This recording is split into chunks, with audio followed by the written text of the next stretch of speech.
Et bonjour à tous, bienvenue sur le podcast des Affaires Obscures. Salut Florent, comment ça va? Salut David, ça va très bien et toi, après tous ces petits soucis informatiques? Ah là là, pas évident, hein. Pas évident l'informatique, les micros, les branchements. Quand on lance un podcast, il y a quand même un certain nombre de choses qu'il faut maîtriser et on ne les maîtrise pas forcément. tout au moins de mon côté, je suis pas un as de l'informatique, mais voilà, les micros, c'est pas toujours simple. En tout cas, là, on a réussi après maintes essais. Et donc voilà, content de pouvoir revenir proposer un autre sujet. La dernière fois, on s'était quitté sur les fantômes de Montréal. Hein. Exactement. Alors, du coup, des news Non, pas de news. Pas de nouveaux fantômes. J'ai vu d'autres histoires que j'aimerais peut-être raconter par la suite là. Mais sinon, c'est un épisode qui a l'air de vous avoir plu. On a eu du bon feedback, donc parfait. Et n'hésitez pas à nous redonner votre avis sur cet épisode d'aujourd'hui. Ouais, carrément. Et puis écoute, on a hâte effectivement d'entendre ces nouvelles histoires, hein, puisque je pense qu'il y en a pas mal. Et puis peut-être d'autres villes. Hein. N'hésitez pas à réagir sur d'autres villes. Je suis sûr que chacun dans notre ville, on a un fantôme. Dans toutes les villes, en France, à mon avis, ouais. Dans toutes nos villes, on a une maison hantée. Quand on est enfant, on sort du collège sur notre bicross et on dit t'as vu celle-là elle est hantée. Grave. C'est sûr. On est d'accord. Hein. C'est sûr. Bon. Enfin, bref. Du coup, écoute, content en tout cas de voir que vous nous suivez encore pas mal, hein. Exactement. On a de plus en plus d'auditeurs, donc c'est parfait. On espère que ça continue de vous plaire et puis que vous rameutez certains de vos amis pour nous écouter. Voilà. N'hésitez pas à nous noter. Si, c'est important. Sur Apple Podcast. Sur Spotify aussi. Sur Spotify, à ce que j'ai compris, parce que je suis pas vraiment un utilisateur de Spotify, vous avez une petite question. Est-ce que ça vous a plu, oui, non, à la fin? Juste faites oui, non, ça m'a pas plu. Les blagues, elles sont vraiment pas drôles. Enfin, voilà, vous pouvez et alors, on a eu des réponses là-dessus, hein, je pense. Hein. On a eu quelques petites réponses, donc c'est bien sympa. J'espère que c'était des yes.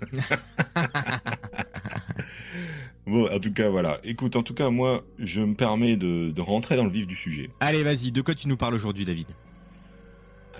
Alors, une petite idée. Alors, attends. Petite idée, moi, tu m'avais dit que ça se passait au temps des rois. Ouais, tout à fait. Et que voilà, tu m'as juste dit ça. Exactement. Donc, le sujet peut être méga large. Donc, je pense que ça va parler d'un roi. On sait pas trop dire, hein. On sait pas trop dire si c'est un roi ou pas.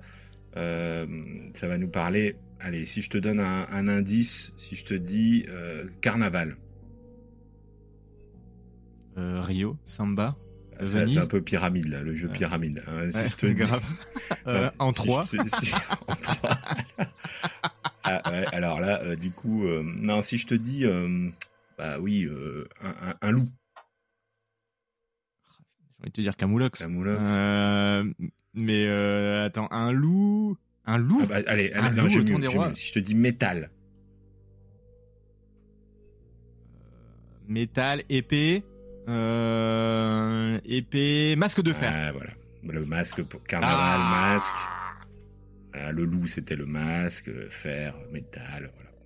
Ah ouais, le loup, c'était le masque. Oh franchement, tu fais bien de nous raconter cette histoire parce que moi, cette histoire, à part le film avec Jean Marais. Tout à fait.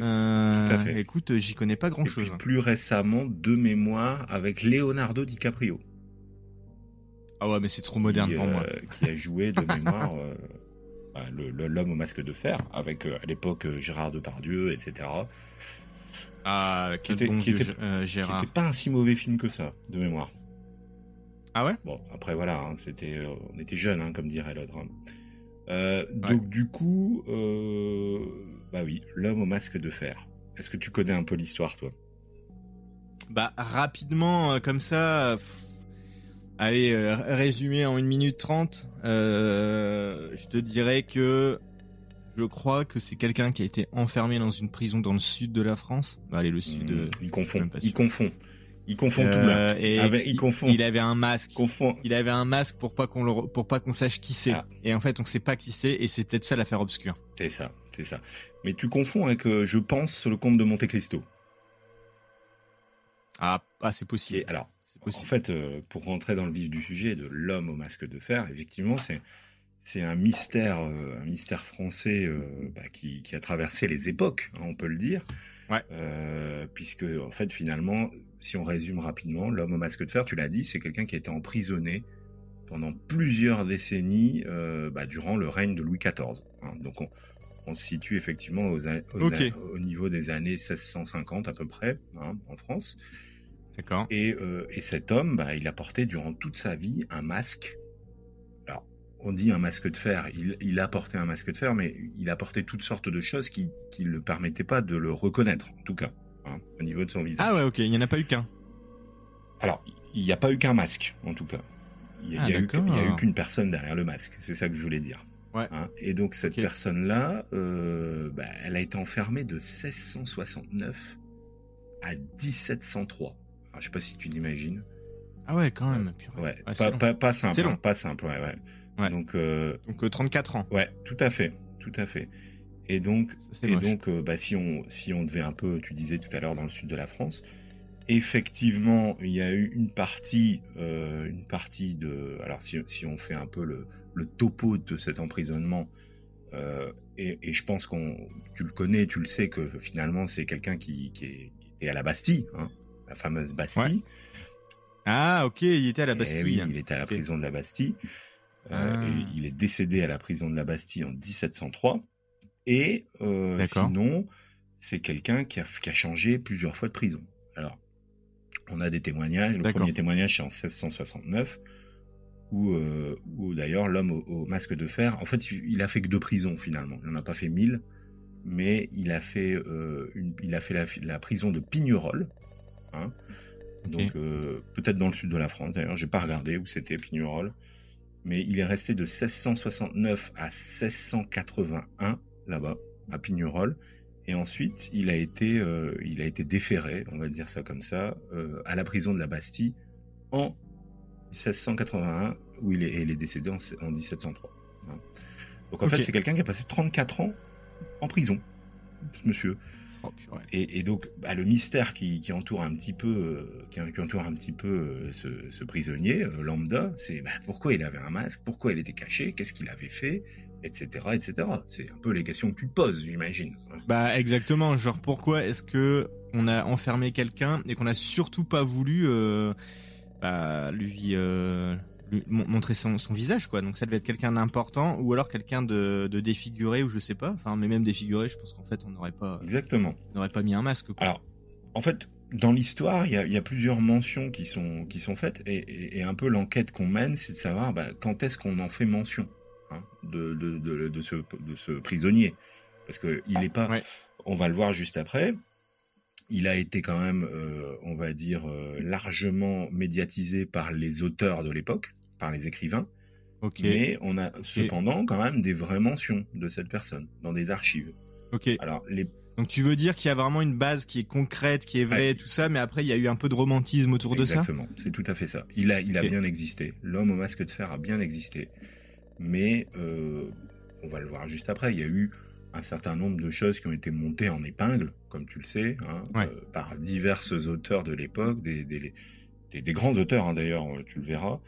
Et finalement, les premières mentions de l'homme au masque de fer, elles sont, elles nous proviennent directement d'un mémorialiste de 1669 qui justement le mentionne et qui mentionne que y a un prisonnier à la Bastille qui porte un masque de fer tout le temps, en fait. D'accord. Donc effectivement, ce Pierre de Saint-Simon, lui, il a déjà repéré apparemment ce prisonnier, et donc il le mentionne directement. Mais on n'a pas que lui, parce que tu t'imagines, on a aussi divers témoignages, par exemple de gardes qui vont dire à l'époque que ils ont dû escorter un fameux prisonnier qui était dissimulé derrière un masque de fer. Alors là, pour le coup, c'est ce que je te disais tout à l'heure. Je pense que certaines fois, il avait un masque de fer quand il devait faire des déplacements un peu publics, etc. Mais ce monsieur, j'espère en tout cas pour lui, hein, il n'était pas constamment avec un masque de fer. Je pense. Hein. Et donc. Mais ouais, et puis en fait, on dit masque de fer, on voit un peu le côté masque de fer qu'il y a dans le film, mais en fait, si ça se trouve, c'était juste une tôle de métal, en fait. Ouais, c'est ça. On l'a le masque de fer ou pas, en fait? Alors non, on l'a pas. Peut-être que j'avance un peu trop vite. Peut-être. Ouais. Là, on est déjà à la 45e minute du podcast. mais on avance tout doucement dans notre petite enquête. Et une chose intéressante qui nous provient du passé, c'est aussi que les gardiens de la Bastille ont rapporté que à la Bastille il y avait donc ce fameux prisonnier avec le masque de fer. Je précise qu'à la Bastille il y avait pas beaucoup de prisonniers. Hein. C'était une prison, en tout cas, c'était une prison de politique. C'était luxe un peu, non? Et c'était surtout une prison politique, c'est-à-dire que c'était des prisonniers politiques là-bas. Ouais, il y avait un peu tout le gratin de la cour qui allait à la Bastille quand il devenait un peu gênant. Voilà, et puis c'était un peu ça, quoi, quand tu voulais les écarter. C'était pas non plus, attention, hein, ils n'avaient pas la télé à l'époque. Hein, ils avaient pas la télé, il y avait pas la Xbox, hein. Ah bah ça je vous le dis, ma petite dame, c'est pas comme aujourd'hui. Je préfère te le dire. Et donc, il y a ça, les gardiens de la Bastille, ils ont remarqué que ce prisonnier-là, il était vachement étrange.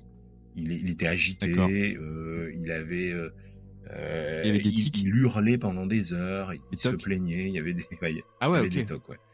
Et donc voilà, il a du coup quand même été, on va dire assez iconique au sein de la prison, que ce soit par le biais des gardiens, que ce soit par le biais de certaines personnes. Et donc du coup, forcément, comme je te l'ai dit tout à l'heure, ça a créé un peu sa légende à ce monsieur, parce que au fur et à mesure du temps, que les gardiens, que les mémorialistes, que les personnes qui le croisaient évoquaient ce personnage, ça a attisé, on va dire, l'écriture de certains auteurs. Et donc, évidemment, on a trois auteurs qui ont écrit sur l'homme au masque de fer. On a d'abord Alexandre Dumas, hein, dans le Vicomte de Bragelonne. Alors, je sais pas si tu l'as lu en 4e, celui-là. Le Vicomte de Bragelonne. Te dire. Je t'avoue que mes lectures de 4e, je me rappelle plus vraiment. Alors, Alexandre Dumas, on le situe en 1847, hein, donc il n'est pas contemporain du masque de fer. Hein.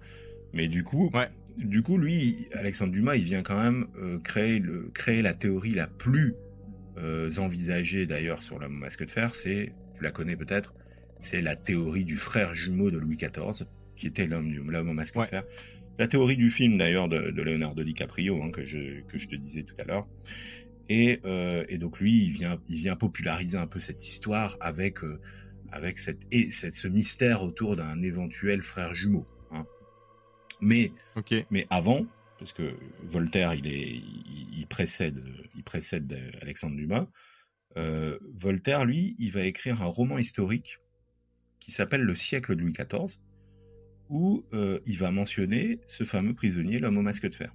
Et donc il développe l'hypothèse selon laquelle cet homme au masque de fer, c'était aussi, là encore, un frère jumeau de Louis XIV. Donc tu vois, c'est pas anecdotique de dire que les hypothèses, en tout cas l'une des hypothèses les plus avancées de l'époque, c'était que ce fameux prisonnier au masque de fer était peut-être le frère du roi. Mais on sait s'il a eu un frère ou est-ce que c'est un secret un peu? Alors, il me semble que Louis XIV avait un frère. Et d'ailleurs, il me semble qu'il avait un frère qui s'appelait Philippe. Mais de là à te dire s'il était... S'il était jumeau. S'il était jumeau, je ne sais guère. Alors là, attention, hein, on essaie de pas porter atteinte à tous nos historiens. Peut-être qu'on dit n'importe quoi, mais... Ouais, d'ailleurs, dites-nous. Hein. Dites-nous. Si ça se trouve, il y avait 5 frères, 6 sœurs. Je pense qu'il y avait des frères. Voilà, parce que je me dis, si la théorie c'est que c'est son frère jumeau, qui est certes intéressante, en fait, on aurait des preuves qu'il avait un frère jumeau et que, enfin, tu sais, tu peux pas avoir un jumeau sans que jamais personne le sache. Peut-être que lui, peut-être que justement, il a été enlevé à sa naissance. De mémoire. Ah ouais. Si on reprend un peu les dates de Louis XIV, j'ai fait essayer de pas dire de bêtises, mais je pense que Louis XIV, ses dates, il est décédé en 1715, Louis XIV. Et il me semble qu'il était né en 1639 ou 1735, je ne sais plus. Il a vécu longtemps, Louis XIV. C'est le roi qui a régné le plus longtemps en France, d'ailleurs. Ouais, c'est ça. Hein. Et d'ailleurs, le roi qui a régné le plus au monde, il me semble. Le plus longtemps au monde. Bah, c'est ce que je crois, parce que quand la reine Elisabeth est décédée, il lui manquait pas grand-chose. Il y en a beaucoup qui disaient que c'était genre le règne le plus long, mais en fait non, c'est le deuxième règne le plus long après Louis XIV. Et il lui manquait pas grand-chose, je crois, à Elisabeth. Il fallait qu'elle tienne le coup encore un petit peu, mais bon. Voilà. Ouais. Mais c'est le roi Soleil qui a gagné. Autrement, c'est évidemment toujours les Français. C'est la France qui a gagné. L'Angleterre, le crunch, c'est exactement le crunch du règne. C'est forcément Exactement. Même là-dedans, tu vois, il faut qu'on se compare. C'est les bleus, c'est incroyable. et donc, il y a également le fils d'Alexandre Dumas qui va écrire, qui va aussi y aller de sa petite œuvre sur l'homme au masque de fer, dans une pièce de théâtre, lui, qui s'appellera littéralement l'homme au masque de fer. En 1851. Ah ouais, ok. Et où il va dire que l'homme au masque de fer, lui, était un espion de haut niveau qui avait été capturé alors qu'il tentait de recueillir des informations pour le compte d'une puissance étrangère. Voilà. On a 3 auteurs qui ont popularisé vraiment ce mystère, hein, et où on peut dire que finalement, ce qui a été le plus popularisé, c'est l'idée du jumeau. Okay. Et donc ça, on va évidemment le développer dans nos fameuses hypothèses, hein, que tu as. Exactement. Ah, j'espère bien. Et donc je vais commencer par celle-ci parce que c'est important, l'hypothèse du frère jumeau. Donc comme je te l'ai dit, elle a été popularisée par Alexandre Dumas et par Voltaire dans leurs différentes œuvres. Et donc on vient affirmer que du coup le frère jumeau de Louis XIV, le fameux Philippe, il a été emprisonné. Alors pour diverses raisons d'ailleurs. Hein, on n'a pas vraiment de comment dire, de motif à ce moment-là. Mais c'est soutenu par le fait que on va dire que Philippe, le frère de Louis XIV, il serait décédé en 1701 et que l'homme au masque de fer s'est décédé en 1703. Donc il y aurait peut-être une corrélation dans les dates, etc., etc. Mais on y reviendra évidemment sur cette théorie parce qu'elle est importante. On a tout un tas de personnages de l'époque qui vont aussi être suspectés d'être ce fameux homme au masque de fer. Alors, je sais pas si ça te dit quelque chose. Je connais un petit peu Louis XIV, j'adore cette période-là. C'est la période, j'ai plein de bouquins sur Louis XIV, j'adore Louis XIV, je sais pas pourquoi. Et du coup, il y a une histoire aussi sur Louis XIV. D'ailleurs, je sais même pas, peut-être que c'est ton prochain sujet, hein, peut-être que j'avance un peu là-dessus. mais il y a l'épisode de Fouché, je sais pas si ça te dit quelque chose. Alors de nom, oui, mais je pourrais pas te la réciter. Ah, tu sais, c'est l'un de ces ministres qui avait une demeure, c'était Vaux-le-Vicomte, il me semble, qui avait une demeure bien plus belle que Versailles en fait, il avait fait justement une soirée, enfin bref, une soirée, peut-être pas une soirée, une cérémonie en l'honneur de je ne sais plus quoi, mais où il avait montré au roi qu'il avait invité d'ailleurs, du coup toute sa richesse et toute sa démesure. Et donc c'est pour ça que d'ailleurs à l'époque le malheureux Fouché il avait été emprisonné. Et donc à l'époque il fallait pas trop montrer en gros montrer que t'avais vraiment pas mal de pognon, voire plus que le roi. C'était pas une situation d'avenir. C'était pas vraiment une chose à faire. Clairement, on peut le dire. Ouais. Et donc, il y a une hypothèse qui tourne aussi à cette époque-là, c'est l'hypothèse du duc de Beaufort. Alors, je sais pas si tu connais, moi le Beaufort, je connais juste le fromage. Le duc, je ne connais pas. Mais l'hypothèse du duc de Beaufort, c'est... donc le duc de Beaufort, c'est François de Vendôme, un ministre de Louis XIV, donc un petit peu comme Fouché d'ailleurs. Et ça vient reposer sur l'idée qu'à l'époque, il y avait beaucoup de traits physiques qui correspondaient entre le duc de Beaufort et l'homme au masque de fer.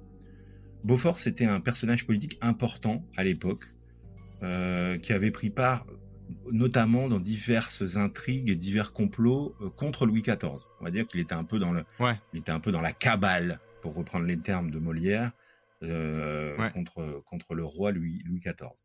Et donc il va être emprisonné en 1769. Il va être emprisonné à la forteresse de Besançon, où il va être libéré a priori peu de temps après. Mais il va être de nouveau réemprisonné une seconde fois, et cette fois-ci, on ne sait pas trop comment, mais certains disent qu'il aurait été emprisonné sous l'identité de l'homme au masque de fer. Pourquoi certaines personnes croient en cette théorie? C'est que Beaufort, il était très impulsif et émotionnel, ce qui correspondait forcément un peu aux traits qui ont été rapportés par les gardiens de la Bastille, etc., concernant l'homme au masque de fer. Et certains témoins déclarent que l'homme au masque de fer avait une cicatrice sur la joue gauche, ce qui correspond précisément à la cicatrice que le fameux Beaufort avait également. D'accord. Parce que t'as des gens qui l'ont vu sans le masque. Oui, avant qu'il soit... Avant, oui. Avant, et puis... Alors, après, le masque, attention, quand on dit que c'est un masque, on ne sait pas comment il était, le masque. Hein. On n'a pas d'idée de comment il était. Ouais. On sait qu'il avait un masque, mais j'imagine qu'on voyait ses joues, peut-être. On voyait ses yeux, on voyait son regard. Ouais. Tu vois. Ouais. Ok. La théorie, elle est quand même un peu critiquée par certains historiens qui vont souligner que Beaufort, il a été libéré en 1669 et que la première mention de l'homme au masque de fer, la première mention écrite, elle apparaît en 1671.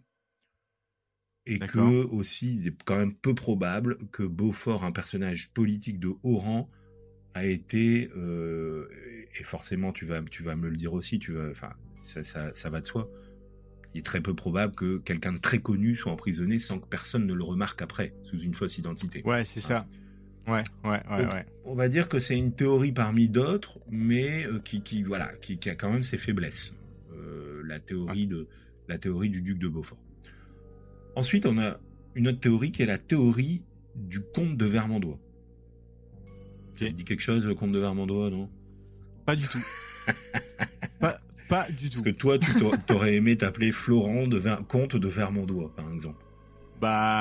J'avoue que comte de machin, franchement, ça en jette quand même.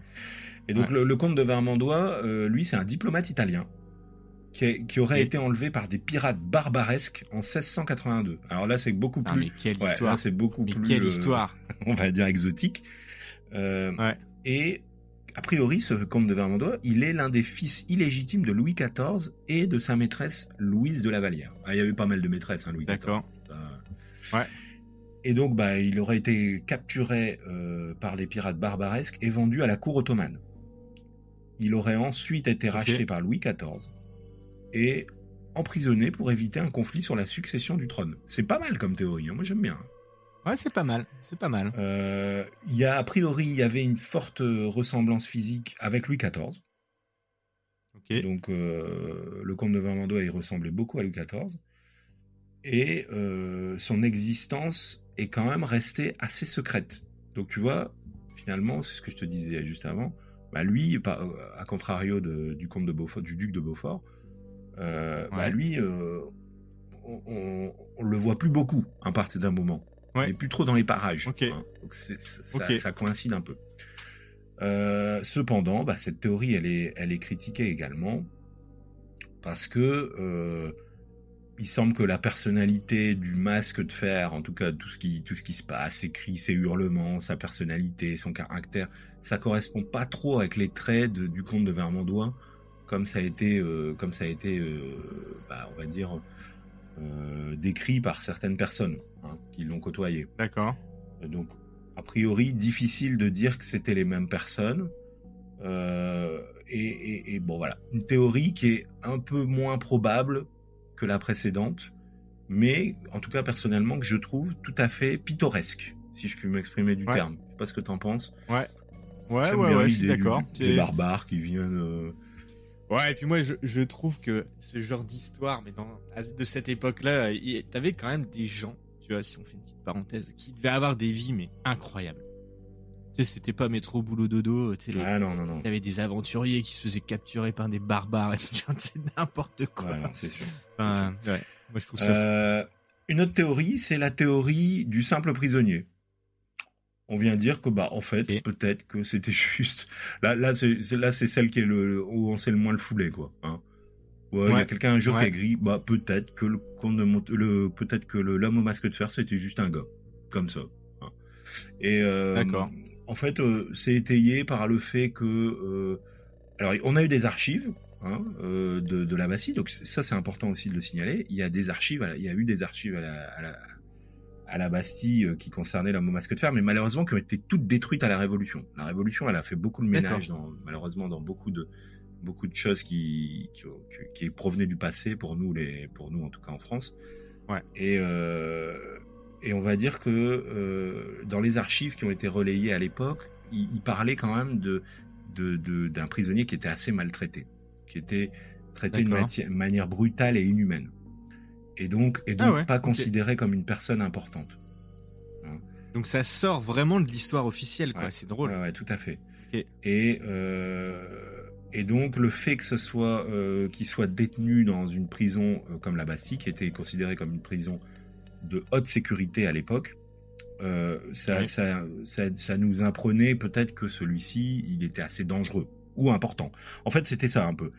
Soit il est important et on a quelqu'un d'éminent, soit on a quelqu'un de très dangereux. En fait, tu vois, c'est un peu l'idée. Ouais. Et donc là, pour le coup, l'hypothèse du simple prisonnier, ça vient nous dire, sans doute que c'était quelqu'un peut-être de très dangereux. À contrario d'important pour les hypothèses qu'on vient de donner précédemment. Ouais. Et donc voilà, cette hypothèse-là, elle est aussi intéressante. Et l'une des dernières hypothèses, il y en a encore une après, c'est le fait que ce soit peut-être un espion, un agent secret. Et ça, c'est justement étayé dans la pièce de théâtre de Dumas fils. Je sais pas si tu te souviens, quand je t'ai parlé de sa fameuse pièce de théâtre, L'homme au masque de fer. Lui, il voulait nous décrire que cette pièce de théâtre, peut-être que finalement, l'homme au masque de fer, c'était un agent secret, c'était quelqu'un qui était justement en mission secrète et qui a été emprisonné, qui a été reconnu et emprisonné à la prison de la Bastille. Donc ça, c'est une des possibilités. Et la dernière qui est avant de parler des preuves, la dernière qui est tout aussi farfelue et tout à fait logique, c'est le fait que peut-être que l'homme au masque de fer n'a jamais existé finalement. Peut-être. Alors celle-là, elle est pas mal. Elle est pas mal, mais attention, il y a des preuves et après on va en parler juste après. Il y a des preuves, mais peut-être que l'idée que tout ça a été monté en épingle par les écrivains de l'époque, et c'est pas impossible. Et que toutes les preuves finalement écrites, elles ont disparu à la prise de la Bastille, à la Révolution. Donc, et puis la prise de la Bastille, voilà, comme vous le savez, la prise de la Bastille, tout a été détruit à la Révolution le 14 juillet 1789 à la Bastille, et notre personnage principal, son lieu, c'était la Bastille. Donc quelque part, malheureusement, s'ils ont cramé des papiers, des salles entières, peut-être des choses comme ça. Pas impossible que dès le 14 juillet 89, il y avait déjà plus rien sur l'homme au masque de fer. Donc c'est potentiellement possible. Donc voilà, un petit peu ces théories qui sont, on va dire, discutables. Et ce qui est certain, et ça on le verra juste après, c'est est-ce qu'on a des preuves ? Est-ce qu'il y a des preuves qui viennent justement nous indiquer que ce personnage-là a existé ? Qu'est-ce qui nous ressort de cet homme au masque de fer ? On a l'impression que c'est vraiment quelque chose de mythique, d'écrit, qui fait partie de notre culture populaire, mais pour lesquels on n'a pas vraiment de preuves. Enfin, je sais pas, moi c'est le sentiment que j'en ai. Et donc, moi j'ai été rechercher, j'ai été voir si on avait quand même des choses qui étaient apparues du passé, qui étaient revenues jusqu'à nous, qui nous précisaient vraiment si ce personnage avait bien existé. Alors la première chose, c'est les témoins oculaires. Alors, ce qui est marrant, c'est que à l'époque, on a plusieurs témoins qui affirment avoir vu l'homme au masque de fer. Alors, on a notamment le comte de Chamillard et le duc de Richelieu qui ont affirmé avoir vu l'homme au masque de fer lorsqu'il était emprisonné à la Bastille. D'accord. Et ils en ont fait une description qui a été relativement cohérente à l'époque. Donc ça, c'est vraiment une première chose. Il y a des gens qui ont dit on l'a vu. On a vu cette personne. Moi, je l'ai croisé. J'ai croisé à la Bastille. Je l'ai croisé quand il a été transféré, etc. Donc là, on a une chose concrète, mais qui est concrète que par le récit que ça a été apporté et qui a traversé les temps. on a aussi quelque chose d'intéressant, on a les archives de la Bastille. Alors, comme tu l'imagines, en 1789, les archives de la Bastille, elles ont quand même un peu souffert. Hein. Ouais, j'imagine, ouais. Et donc, il y a une grande partie qui a été détruite. Mais on a certains documents qui ont survécu. D'accord. Et notamment un registre de la prison qui montre qu'un prisonnier a été détenu sous le nom de l'homme au masque pendant plusieurs années. Et ça, c'est pas mal. J'avoue que ça, c'est vraiment pas mal. Ouais. Alors, on précise pas l'homme au masque de fer. Ouais. Mais on précise l'homme au masque. Donc, ouais, c'est peut-être un masque de clown, en fait. Oui. Alors, et puis, comme tu le sais, les théories, je sais pas si tu te souviens d'un magnifique film qui s'appelle Kingdom of Heaven. Ah, moi j'adore. Voilà. Et dans Kingdom of Heaven, on a le roi Baudouin pendant les croisades qui portait un masque. Je sais pas si tu te souviens. Ouais, parce qu'il avait la lèpre. Puisqu'il était malade, il avait la lèpre. Et donc, on peut imaginer aussi que l'homme au masque de fer, ça peut être une théorie. C'était quelqu'un qui souffrait d'une maladie de peau. Hein, et qui forcément ne portait pas peut-être un masque de fer, il portait aussi peut-être un masque de tissu ou j'en sais rien. Peut-être que ça peut être aussi une théorie. Ouais, peut-être qu'au début il avait un masque qui avait rien à voir et puis qu'à la fin ils lui ont fait un masque de fer. Exactement. Ensuite, on a des lettres qui sont écrites par l'homme au masque de fer, puisque l'homme au masque de fer a écrit. Et il a écrit plusieurs lettres pendant sa détention à la Bastille. Alors, on ne sait pas si ces lettres sont tout à fait authentiques. Toutefois, les experts ont déterminé qu'elles pouvaient être authentiques et que ça pouvait être ce fameux homme au masque de fer qui les aurait écrites. Ce que je trouve un peu fragile dans ces histoires de lettres, c'est que en fait, ce mystère de l'homme au masque de fer, il est quand même encore total.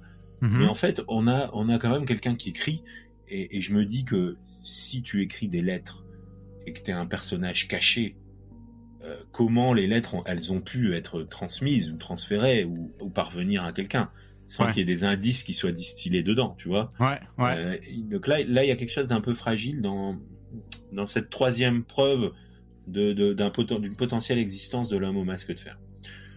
On a aussi plusieurs personnes qui l'ont décrite physiquement, cet homme au masque de fer.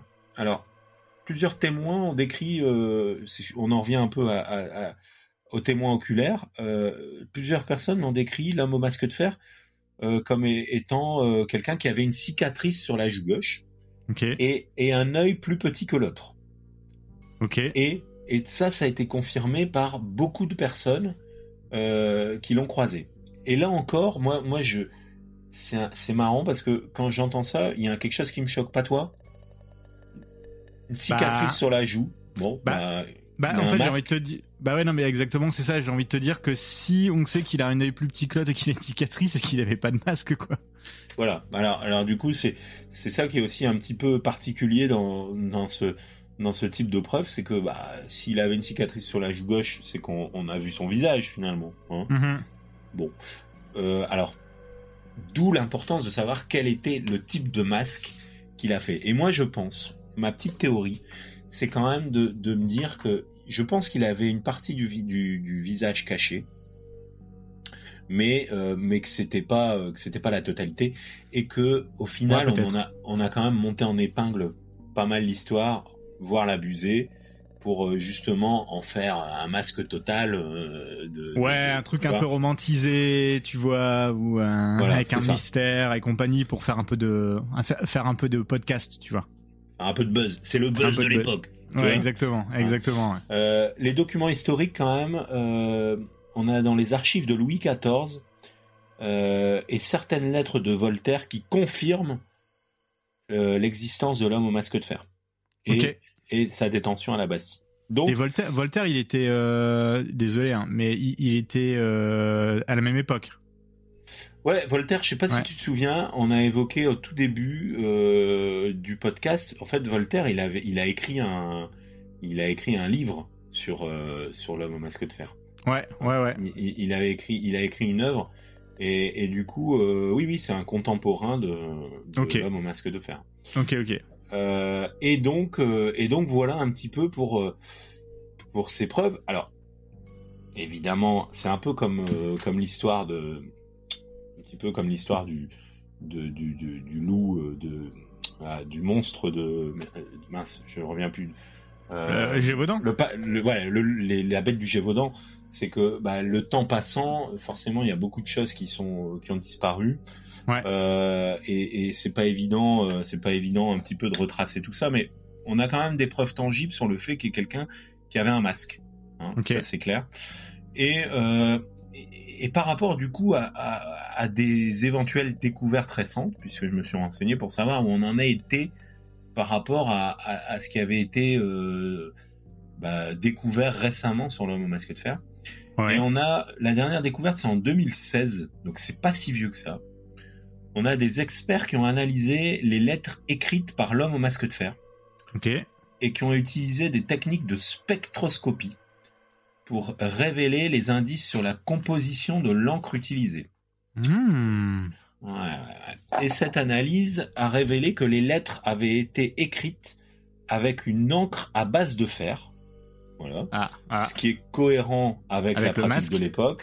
Alors avec le masque aussi. Mais ce qui est cohérent avec la pratique de l'époque. Donc rien d'étonnant. Et en fait, et c'est ça où ça fait un peu pchit, quoi, comme découverte, c'est que cette découverte n'a absolument pas apporté de nouvelles informations sur l'identité et sur les raisons de la détention de l'homme au masque de fer. Donc, il y a un petit peu de déception quand même, parce qu'on se dit, on essaie d'analyser l'écriture de l'homme au masque de fer, mais on se doute bien qu'en analysant l'écriture, on va pas découvrir qui il était. Hein. Non, c'est ça, tu peux pas dire exactement, c'est ça. Donc voilà. Alors, toi, qu'est-ce que t'en penses ? Toi, dis-moi un peu, Florent, comment tu vois un peu cette histoire de l'homme au masque de fer ? Qu'est-ce que tu t'envisages comme théorie ? Qu'est-ce qui te semble le plus plausible ? Déjà, par la base, moi, je pense qu'il a existé. Moi, déjà, je pense qu'il y a bien quelqu'un qui a été emprisonné à la Bastille. Alors après, est-ce qu'il avait un masque de fer, un masque de clown, un masque en papier Est-ce que c'était parce qu'il était défiguré ou parce que il fallait le cacher ? Ça, je sais pas. Mais déjà, je pense que c'est vrai. Je te dirais que la théorie du frère jumeau, j'ai un peu de mal à y croire parce que le secret, il est vraiment immense, quoi. Enfin, je veux dire, le secret, c'est pas un petit secret maintenant. Après, est-ce que c'est quelqu'un qui gênait le roi de France et qu'il a voulu écarter, ça je veux un peu plus le croire. Tu sais, je le croirais plus que si c'est son frère et puis voilà. Oui, tu penses que c'était un ennemi d'État, quoi. Peut-être un ennemi d'État, c'est ça, ou quelqu'un qui savait trop de choses et compagnie, on l'a mis au cachot pour que personne ne puisse le reconnaître et sache que c'est Jean Benoît qui savait tout ça sur tel truc, et en fait on l'a mis au cachot avec un masque. Et donc tu vois, voilà, ça serait un peu ma théorie, tu vois. D'accord, ok. Bon, écoute, moi honnêtement, je pense qu'on a beaucoup, comme tu l'as dit tout à l'heure, on a fait de cette histoire une histoire un peu romantique. Hein. Ouais. L'homme au masque de fer. Ça me fait penser un peu d'ailleurs à comment c'est le comte de Monte Cristo. Tu sais, Edmond Dantès. Tu sais, un peu quelqu'un. Voilà, on a fait une histoire et puis on a fait d'un personnage un héros mythique. Et au final, on se dit, peut-être que cet homme au masque de fer, c'était juste un prisonnier lambda. Ouais. Alors, comme tu dis, peut-être quelqu'un qui avait fait quelque chose et qui devait être emprisonné parce que il y avait une raison d'État à ça. Ouais. Et que voilà. Mais du coup, effectivement, les écrivains de l'époque, dès qu'ils ont vu qu'il y avait quelqu'un avec un masque, ou alors ils ont entendu des échos d'une personne avec un masque à la Bastille, je pense qu'ils sont empressés de prendre cette histoire pour en faire justement un bon scénario. Hein. Et je pense que justement ils l'ont trouvé leur bon scénario à l'époque parce que c'est un peu du commérage lié à du buzz de l'époque, tu veux dire un peu. Ouais, c'est ça. C'est-à-dire que là je pense qu'on est un peu sur le buzz de l'époque, clairement. Ouais. Alors, il y a rien qui affirme que ça pouvait être un jumeau. Alors, ça c'est les écrivains qui l'ont monté en épingle. Il y a rien qui affirme que c'était un haut personnage. Même si ça peut être le cas, mais il y a rien aussi qui peut contredire le fait que, comme on l'a dit tout à l'heure, c'était quelqu'un qui avait peut-être une maladie, c'était peut-être quelqu'un qui devait cacher son visage pour je ne sais quelle raison. Ouais. Et du coup, forcément, le fait que ce visage soit caché, ça a attisé beaucoup de fantasmes. Ouais. Et on crée ces histoires qui sont finalement peut-être juste du roman, du roman de l'époque. Ouais. Donc voilà. Alors moi je voulais quand même faire un peu un parallèle avec des histoires qui ont été un peu identiques. Tu sais, j'aime bien essayer de trouver des parallèles avec certaines histoires. Et donc j'ai trouvé quelques parallèles. Alors, j'en ai 4. Le premier parallèle qu'on pourrait faire avec cette histoire de l'homme au masque de fer, c'est l'histoire de Kaspar Hauser. Kaspar Hauser. Kaspar Hauser, il y a au début on salue tous nos amis allemands, évidemment. Tout à fait. Qui écoutent ce podcast.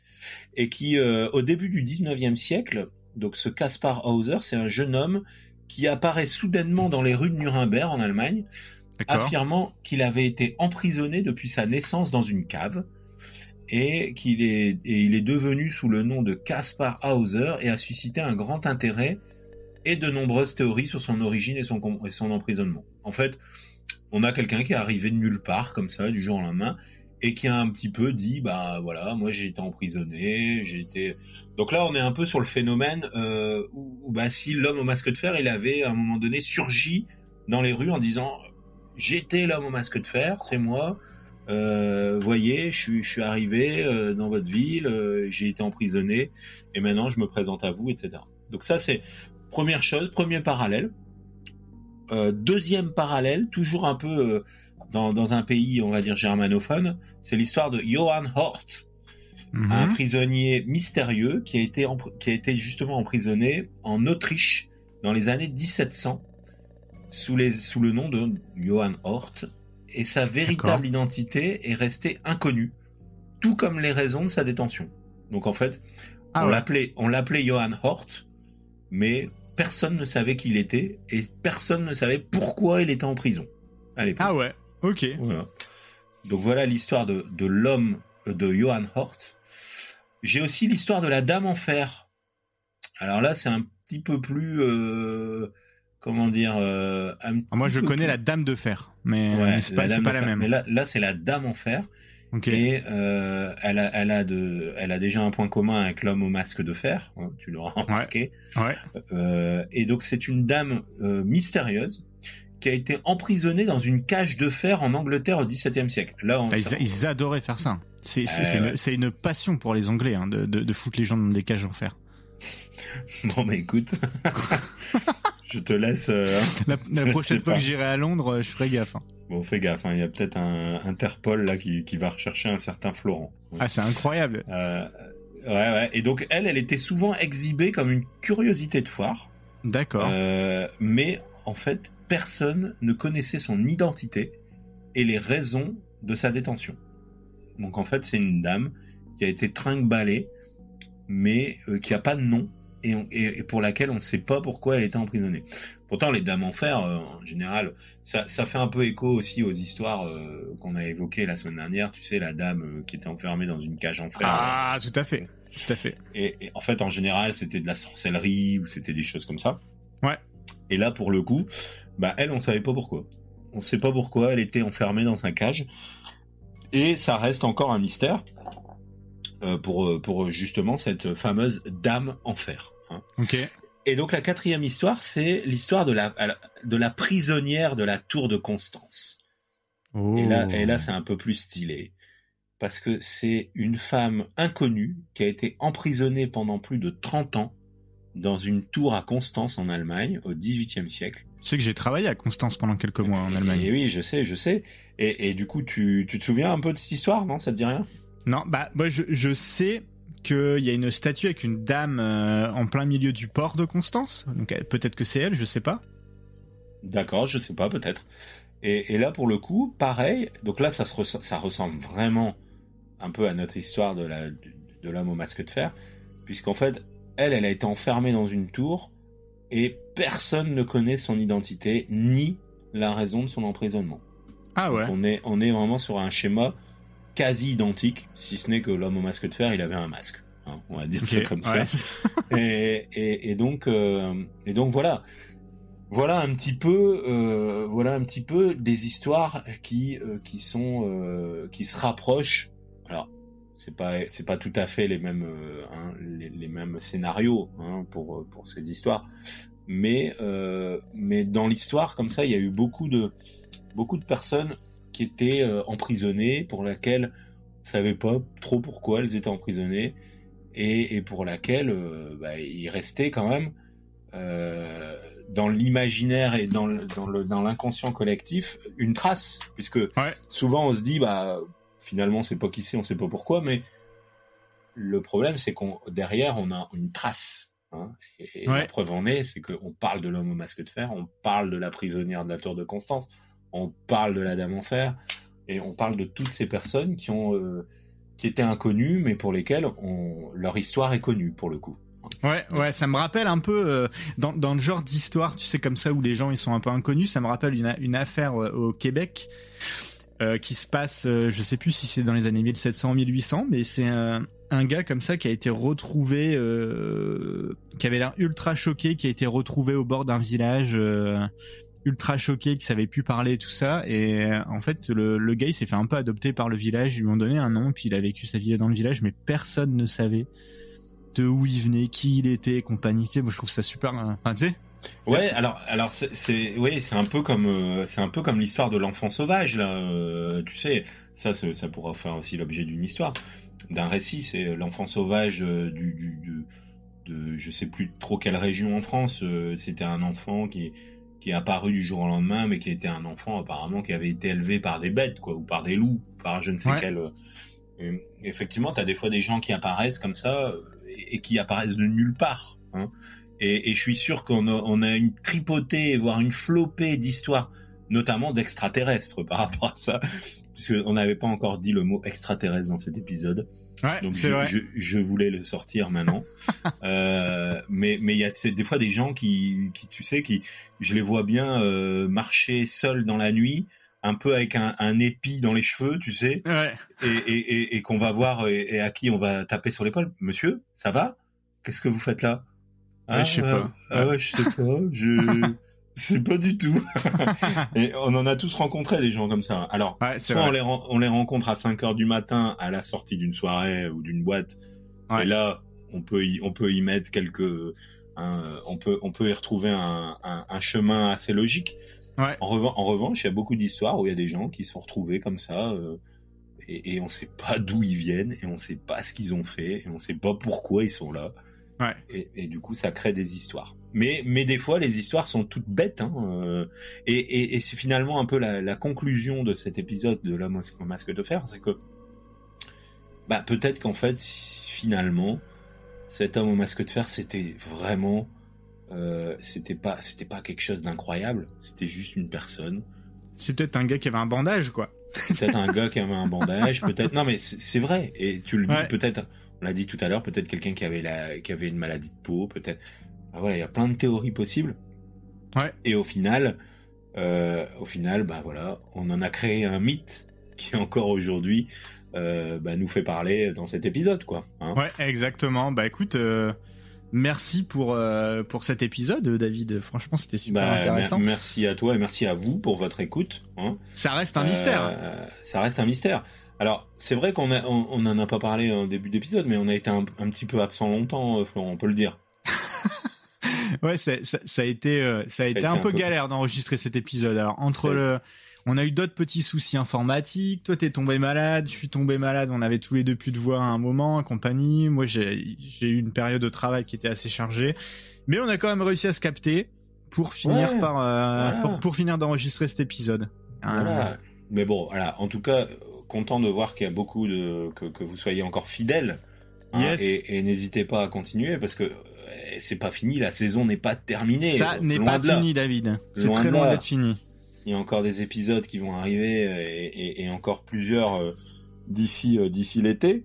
Ouais, donc, c'est ça. Je sais pas à quelle date on va arrêter la saison 1, faire une petite pause avant de commencer la saison 2. Mais de toute façon, David, je pense qu'entre la saison 1 et la saison 2, même si on prend juillet-août pour se reposer, peut-être qu'on fera quelques petits bonus pendant l'été, quoi. Ouais, pour pas perdre un petit peu. Il y aura un peu de ça, je pense. Il y aura un peu de ça. Donc, merci en tout cas de votre fidélité et pour votre écoute. N'hésitez pas, comme d'habitude, à réagir sur nos réseaux. Florent, je te laisse la main à ce niveau. Et alors, vous réagissez au 01 40 30 20. Et puis voilà. Non, vous réagissez sur Facebook. On est toujours sur Facebook. Réagissez aussi sur notre Discord. Et puis, n'hésitez pas à nous noter sur Apple Podcasts, Spotify et compagnie, sur votre plateforme d'écoute préférée. Bon, et une question me brûle les lèvres. Est-ce que tu pourras me répondre à cette question, Florent? Ouais. Est-ce que tu peux, sans être tout à fait précis, est-ce que tu peux nous dire de quelle thématique on va aborder au prochain épisode? Alors ça, c'est pas cool parce que tu sais très bien que j'ai rien préparé pour la semaine prochaine. Mais je me dis ça peut te donner des idées, tu vois. Ouais, j'hésite entre un voyage dans le temps, des choses comme ça. Bah, on va dire peut-être soit voyage dans le temps, soit une affaire criminelle. J'hésite. Bon, donc, écoute, on a hâte d'entendre ça. On a hâte de retrouver un peu ce rythme des podcasts, hein, parce que même moi, ça me manquait de ne plus écouter nos propres épisodes. Exactement. Il y a un effet un peu comme ça maintenant. Moi, j'aimais bien mettre Spotify et écouter ou Apple Podcast, écouter un petit peu un épisode. Donc, je serais très heureux d'entendre le prochain sujet. Et en attendant, on vous souhaite une bonne semaine et on vous dit à très bientôt pour un épisode des Affaires Obscures. À bonne très bientôt. Semaine à tous. Au revoir. Salut. Bye bye.